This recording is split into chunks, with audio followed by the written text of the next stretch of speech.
Good morning, my friends. It is Coffee on the Back Deck with John. Welcome to Coffee Talk. I've had a really nice, relaxing evening last night. With the rain that was happening, I could hear the rain outside my window as I slept, which was lovely. It was not a hard wind or anything, so it was just a nice summer rain, which was just beautiful. Easy sleeping weather. And I love that. I love easy sleeping weather. In fact, I woke up with puffy eyes this morning because I slept so hard and so deep last night. I love every comment that I get. I love when someone comes on and asks me, do I still believe this, or do you believe this, and one of the things that I want to talk about this morning is someone asked me about my stance on vaccinations and anti-vaxxers, and whether now that the evidence is out that the vaccines aren't all that they're meant to be, had I changed my perspective. And it's interesting because what she was asking me for was to justify her perspective. She was asking me to justify her perspective in a way that basically she was trying to make me wrong so that she could feel right. And that to me is a very interesting point of view. This is something that I find very frequently in the questions as well. People want me to justify their beliefs or positions. Sometimes, as in the position with the vaccines, she wanted me to justify her position. My response was a simple one: show me the evidence that would sway my belief, and I'll look at it, basically. But if they don't have evidence, that's just hearsay. And so who knows the agenda of who she heard it from? So I can't really change my perspective, and it's all my perspective has worked for me. Number two, I get a lot of people who want me to justify their modern stances with saying that it's how it was 2,000 years ago. For instance, I've had several gay men want me to verify that the disciples were all gay men. I've had many women want me to verify that the women around Joshua were as revered as the men, or in some cases were actually the real people who were delivering the message. It's very interesting. People often want me to validate their perspective. I had one person who was constantly contacting me saying, I believe what you're saying, until I said something that did not match his biblical interpretations. And what was really fascinating with him was he would pay for a session, and he'd come and he'd talk to me for an hour, a couple different times. But those sessions were never about me actually reading them. They were all about him trying to justify his beliefs. And his beliefs were all based upon interpretation of the Bible. And, he would say, I believe you. And then I said something about Joshua not believing in a Messiah.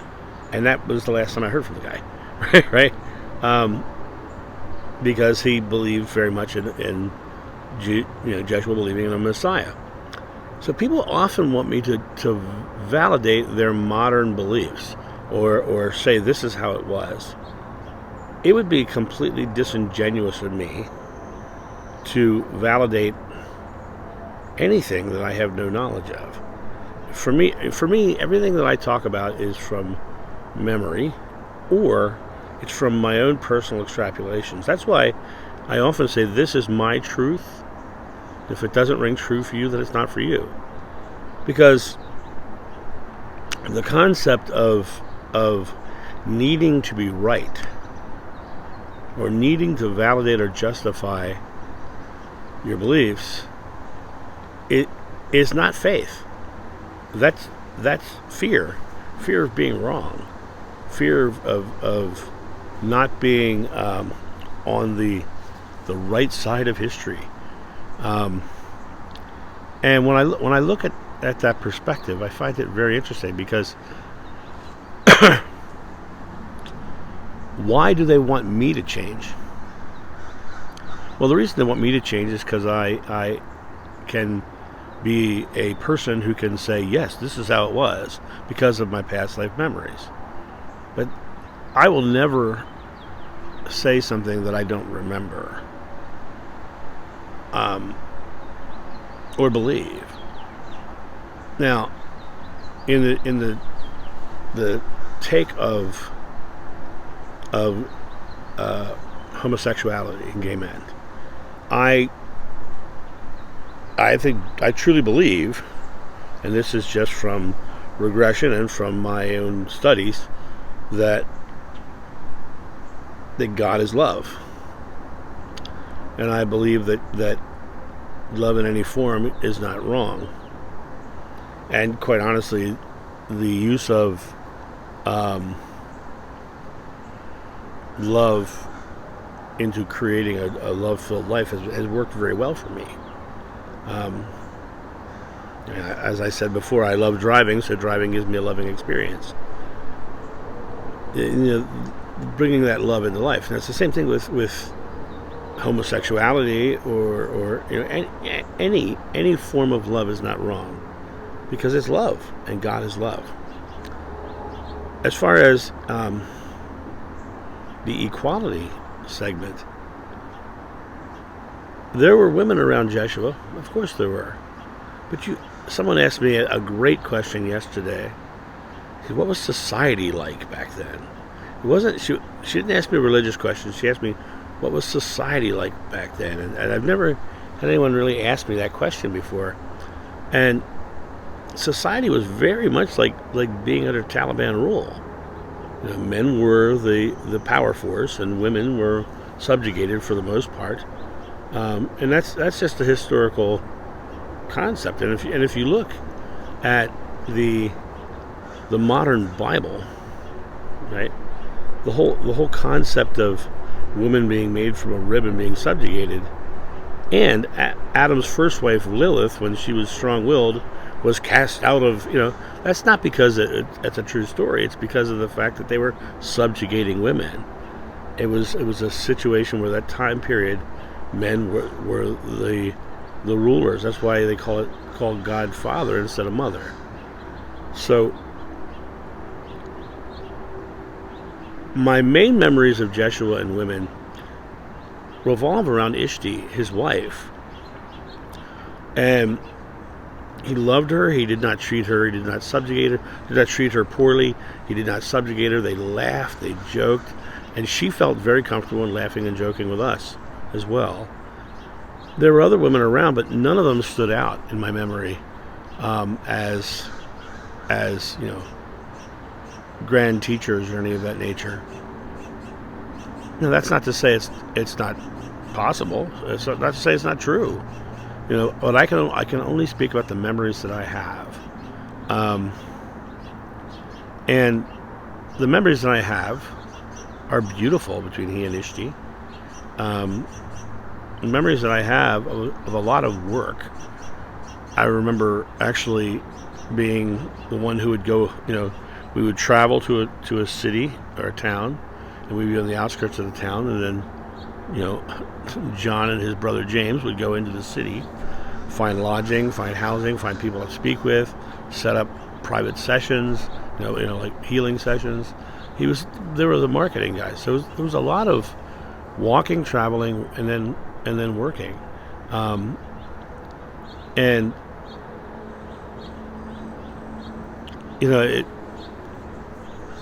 I watched a beautiful interview the other day. Well, actually, a video about Jesus in India, and it's interesting because the guy had all kinds of different theories about various things, and he even had theories about resurrection. And one of the theories he had was, and because he identified a group in India that said that Jesus returned to India after the crucifixion and lived until he was 80, and they have all this writings saying that he was there, and and that he had a family. Now, when I look at my memories, I look at a couple of different things. I can distinctly remember the crucifixion. I distinctly remember helping carry him into the tomb. I have that memory, carrying him, weeping while doing it. The next memory I have of that event, really, was not that event. I was back in Galilee, and I saw Jeshua again without any scars or injuries. I have no idea how long that was in between those two events, but I remember in that moment dropping on my face because I thought it was like a ghost almost, like I thought that, and I looked up and he laughed at me, which made me verified it was him, because he laughed at me a lot because obviously I was silly. But I was in awe because I saw him die, right? I have very distinct memories of Mother Mary and Ishti Mariam living with me, and specifically Ishti Mariam being devastated and was never quite the same. And eventually her family, who was a very wealthy family, came and got her and took her back to Magdala. I have no more memory of her. And after that event on the beach, I have no more memory of Jeshua after those events. So in this interview yesterday, he talked about, Jeshua was in India and he had his family with him. For all I know, it could be absolutely correct. Jeshua, I didn't see him again. Jeshua could have gone to Magdala and gotten her. Could have taken her with him to India. I do not have that memory. What I do have is the memories of her being never the same while she was with John.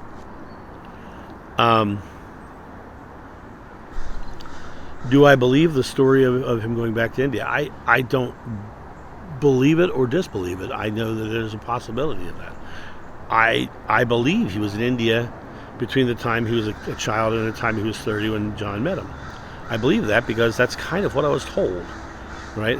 He was coming from the East. He was coming from a place, and the things that he was teaching that I remember in the regressions sound much more Buddhist or Hindu than they do Christian, because they were all about the internal divinity, and that's why he didn't believe in messiahs, because that internal divinity would have been negated by messiahs or saviors. So I understand the need to validate a belief, but oftentimes I'll hear people say, well, I'm sure this is the way it was. And the biggest one that I get is, I'm sure he did not eat meat. Well, I do remember him eating meat, right? So people are trying to use Jeshua to justify their positions, and they're trying to use me to do it, which because they see me as someone who has memories. And what often happens is, when I don't validate what they have chosen to believe, they unsubscribe and they disappear and they run away. It's okay. Spirituality is a personal journey, and this is my personal journey that I'm sharing on this channel. And if something rings true for you, great. I don't expect you to believe everything I say. I don't want you to believe everything I say, because that would just be giving up on your own free will of choice. And I want you to take the free will of choice that you have been given, that is part of your very nature, and I don't want you to give it away to anybody else. When my back broke, I ended up having to make a choice. Do I take what the doctor believes, or do I take what I believe? And when I took what I believed, I ended up moving on and doing over 4,000 live comedy sword fighting stunt shows. Had I taken the doctor's belief, I would have been paralyzed or in a wheelchair the rest of my life. But that's the key that's the important part of all this, is that if you're taking somebody else's beliefs, or you have a belief and you want it validated and get mad at someone for not validating your beliefs, that's because they didn't. That's because you want them to live your life and not theirs. It's because, and it's the same thing. If you're giving your belief away to someone else for making everything they say gospel, then you're giving up. Then you're living their life and not your own. I often hear people talk about Edgar Casey as if he's infallible. I hear people talk about the Bible as if it's infallible, the Quran as if it's infallible, the Bhagavad Gita as if it's infallible. I hear this all the time. And that giving away of your own discerning nature limits you in your growth, in my opinion. It limits your ability to go, no, this feels right to me, or this doesn't feel right to me. You just decide that it's right because they said so. That's the problem that we have nowadays, is people are in their heads and choosing based upon this thought process rather than the feeling process. You know, the Adam and Eve story, I talk about this all the time. You know, their transgression was they ate from the tree of knowledge and were kicked out of paradise. They got into their heads and out of their hearts. And when they got out of their hearts, things got hard because they were going down these pathways that led them into the wilderness. When in reality, all they do is let go and love. Let go and come back to the feeling heart. You know, it does not matter what the world was like 2,000 years ago. It doesn't matter. And the reason it doesn't matter is because of the fact that it was 2,000 years ago. And there's nothing you could do about it. And there's nothing back there that you need to validate you. There's nothing back there that you need to validate you or your beliefs. Because you yourself are part of God. You yourself are part of the creation and the creation process. Right? I remember a time of, female subjugation, but I'm not recreating that. I'm not putting my faith in that's how the world is or should be. I don't live in that idea that because 2,000 years ago they subjugated women, because 2,000 years ago Paul said it was okay to have slaves if they were not from your country. That Paul said it's okay to beat your slave so long as he doesn't die because your slave is property. I don't believe that to be factual or true. In today, in the now, in the I am moment, all of our beliefs have to grow. And the more we stay focused on 2,000 years ago, the less we're growing.